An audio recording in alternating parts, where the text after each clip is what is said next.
नमस्कार, एएसवी के नए अपडेट के साथ मैं हूं रूपचंद्र झा। पिछले कुछ दिनों से बीमार था और जबकि अब राहत महसूस कर रहा हूं, तो आप लोगों के बीच वीडियो के माध्यम से उपस्थित हूं। आज की वीडियो में मैं 5 बिंदु पे बातचीत करूंगा, लेकिन उससे पहले हम आपको बता दें कि समस्तीपुर में जो योजना एवं विकास विभाग के मंत्री माननीय महेश्वर हजारी जी ने कहा था कि एएसबी के मुद्दे पर मुख्यमंत्री जी से बातचीत करूंगा, उसका अपडेट निकल के सामने आया है।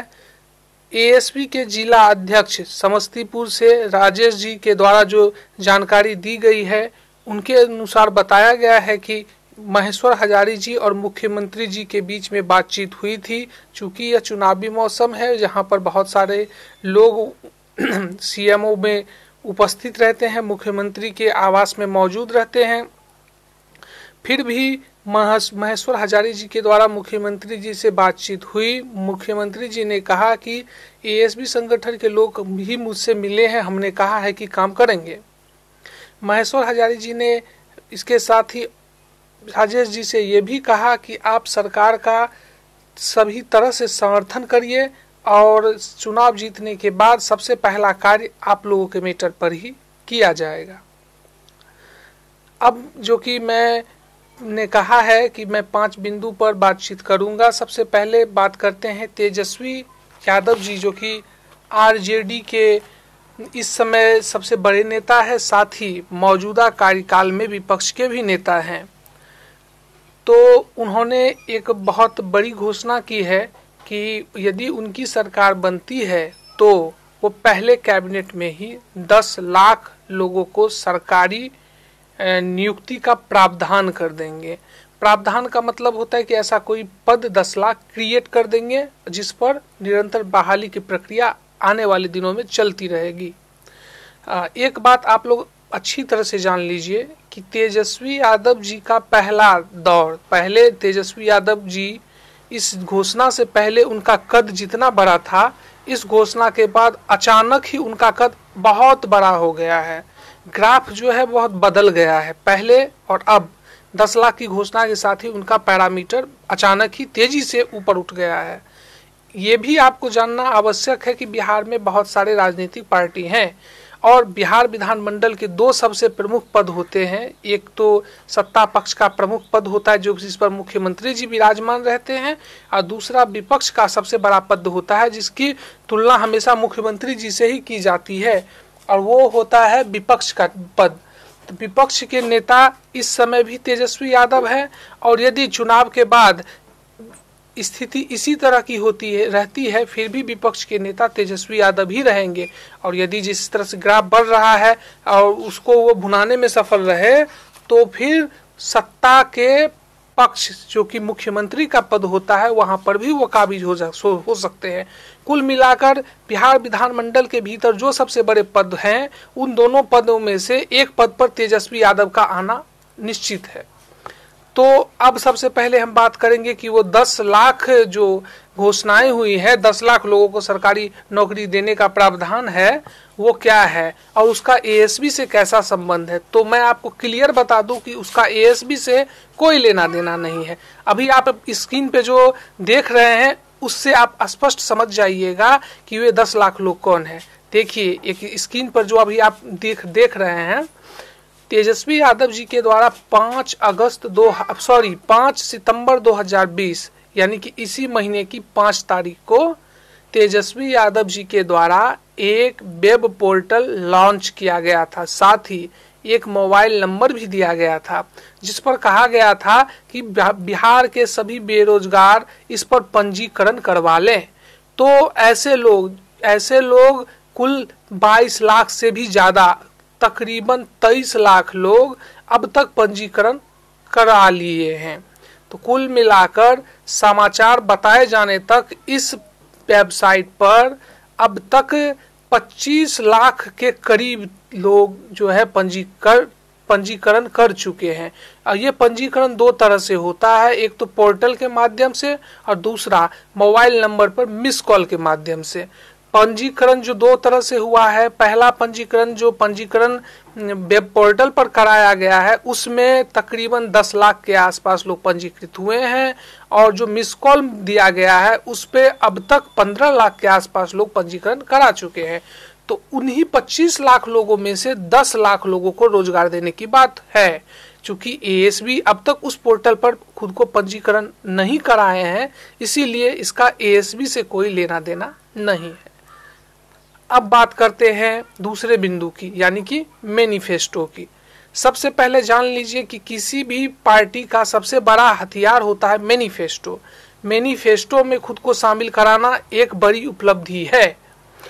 तो जबकि तेजस्वी यादव यानी आरजेडी ने घोषणा की है कि वो 10 लाख लोगों को नौकरी देगी, इसीलिए आरजेडी के घोषणा पत्र में, आरजेडी के मैनिफेस्टो में एएसबी को यानी सांख्यिकी स्वयंसेवक का नाम आना ये बहुत बड़ी उपलब्धि होगी। और जब कभी भी सरकार, आरजेडी की यदि सरकार भावी सरकार बनती है तो सांख्यिकी स्वयंसेवक उनके मैनिफेस्टो में शामिल होगा, अतः उनको रोजगार देने के लिए आरजेडी सरकार बाध्य हो जाएगी। इसीलिए पटना के करीब के रहने वाले लोग, पटना से सटे हुए जिले जिसमें पटना, हाजीपुर, वैशाली और भी बहुत सारे जिले हैं, उन सभी लोगों से मेरा विशेष रूप से आग्रह है, खास करके प्रदेश कमेटी से और अभिषेक जी से विशेष रूप से, क्योंकि उन्होंने हाल ही में अपने चतुराई का प्रयोग करते हुए मुख्यमंत्री जी से भेंट की थी।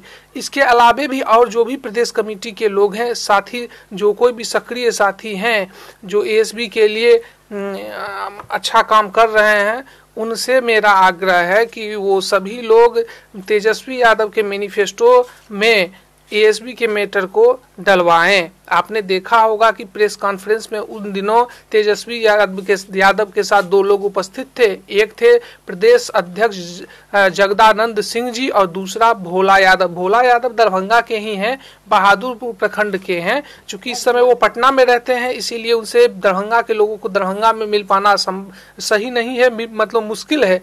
हम कोशिश करेंगे कि जैसे ही वो दरभंगा में आएंगे तो हम लोग उनसे मिलें।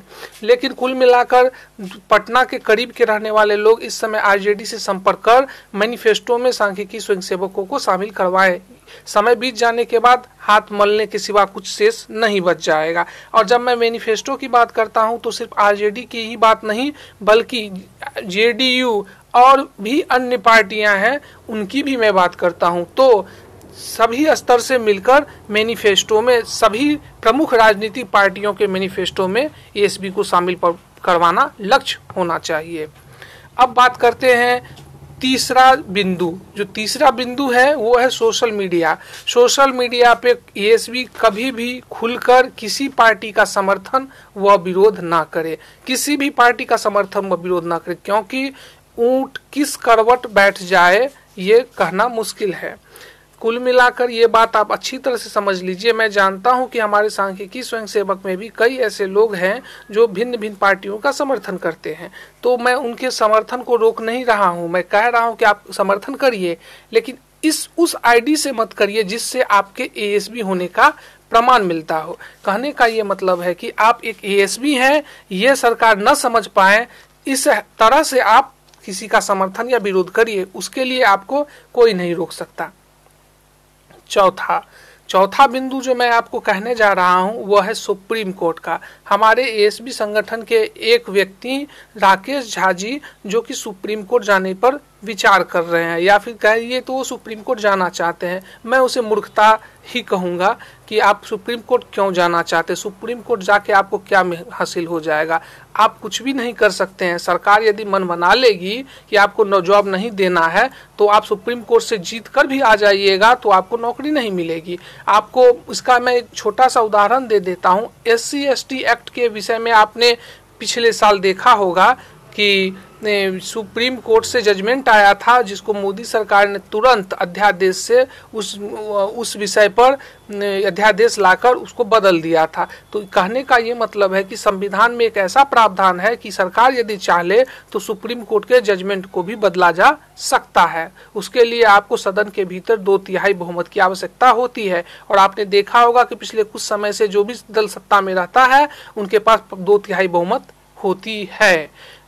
और एक चीज और है कि आपने देखा होगा कि बहुत बढ़िया तरीके से शिक्षक नियमावली बनी थी, सरकार ने बाद में से मंजूर भी कर लिया था, हाई कोर्ट से जीत भी मिल गई थी, लेकिन सरकार ने नहीं चाही तो सुप्रीम कोर्ट में शिक्षकों को हार का सामना करना पड़ा। लेकिन यदि शिक्षक सुप्रीम कोर्ट में जीत भी जाते तब भी सरकार उनको कुछ नहीं देती, क्योंकि उनके पास एक ऐसा प्रावधान था कि वो अध्यादेश लाकर सुप्रीम कोर्ट के निर्णय को बदल सकती थी। अब मैं 5वें मुख्य बिंदु की बात कर रहा हूं और ये सबसे बड़ा बिंदु है। इसमें प्रदेश स्तर के जितने भी लोग हैं, साथ ही जिला स्तरीय लोग हैं और जो भी सक्रिय कार्यकर्ता है, उन सबों से मेरा आग्रह है कि वो इन दिनों, जो कि आचार संहिता मॉडल क्लब का दिन है और चुनाव के अंतिम क्षण तक जो समय मिलता है, उसमें पटना में एक बैठक करे और एक नहीं 2-3 बैठक करे। उन 2-3 बैठकों में एक पहला बैठक तो संगठन को मजबूती प्रदान करने पर विचार करना चाहिए और उसके बाद साथ साथ जो आगामी कार्यकाल जो बनने वाला है उसमें एएसबी के मैटर को कितनी प्रमुखता से, किस तरह से सरकार के बीच में लिया जाना चाहिए, टीम बनाकर इस पर विचार विमर्श की आवश्यकता है। इसके लिए यथाशीघ्र अगवा साथियों से आग्रह है कि एक निश्चित तिथि को पटना में बैठक का आयोजन कराया जाए और इस विशेष रूप से मैं सभी सांख्यिकी स्वयंसेवकों से आग्रह करूंगा कि इस मैटर पर प्रदेश कमेटी के साथियों को आगे बढ़कर हौसला बढ़ाने का काम करें, उनके मनोबल को बढ़ाने का काम करें। तो दोस्तों, यही सब जो मुख्य बातें अब तक निकल के सामने आई थी, चूंकि 3-4 दिनों से थोड़ा सा मैं अस्वस्थ था, इसलिए आप लोगों के बीच वीडियो नहीं बना पाया था और मुझे लगा कि इसकी जानकारी आप लोगों को देनी चाहिए और इसीलिए मैंने वीडियो के माध्यम से आप लोगों के बीच अपनी बातों को रखा है। तो मैं चूंकि आशा करता हूं कि आप लोग इस वीडियो को पूरा वॉच करने के बाद ये जरूर समझ पाए होंगे कि मैंने जो बातें कही है वो एएसबी हित में है और इसी का अनुसरण किया जाना चाहिए। तो दोस्तों, आपको हमारी वीडियो कैसी लगी हमें कमेंट करके बताएं, वीडियो को लाइक करें, शेयर करें और यदि हमारे चैनल पर नए हैं तो चैनल को सब्सक्राइब करें। तो मिलते हैं एक नए वीडियो में नई खबर के साथ, तब तक के लिए धन्यवाद।